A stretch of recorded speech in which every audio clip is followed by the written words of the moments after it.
nous avons assisté à un vraiment sermon majestueux de l'imam. Bon, nous avons vraiment écouté son discours avec une attention particulière. Il a insisté sur 3 points. Bon, pour être bref, pour l'état de droit, l'imam, moi, vraiment, ces idées rejoignent parfaitement ma conviction. À savoir, rien ne se construit sans la justice, sans un état de droit.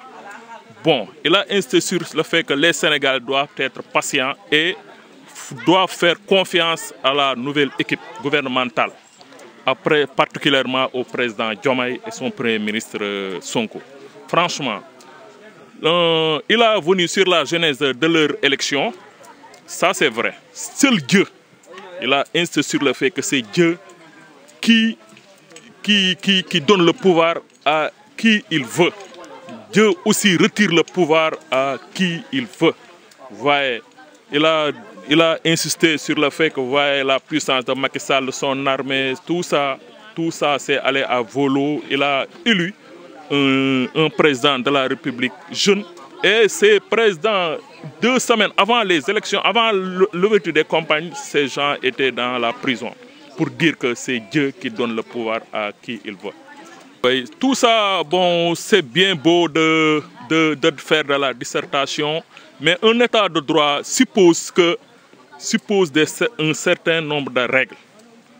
Pour avoir un état de justice, il faut la démocratie. Parce que la démocratie fonctionne sans le peuple. La démocratie fonctionne quand le peuple décide. C'est le peuple a décidé d'élire Diomaye, d'élire Sonko. Il faut être patient.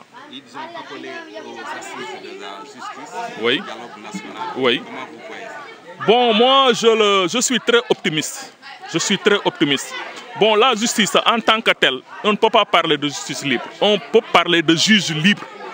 Bon, vraiment, la justice sénégalaise, bien que ait connu un certain nombre de péripéties, mais c'est une justice qu'on doit réformer. Il faut donner une certaine autonomie aux juges. C'est le juge qui décide. Oui. Bon, c'est les ressources restantes.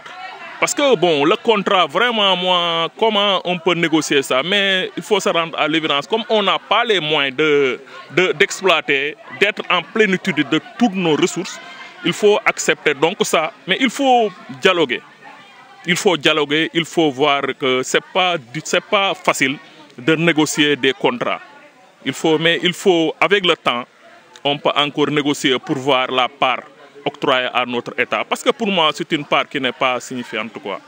Parce que c'est une part insignifiante, 18%. Bon, vraiment, moi, je juge que c'est bon, un peu faible, mais comment faire? Il faut dialoguer, il faut dialoguer. Moi, je sais renégocier le contrat, mais avec le temps.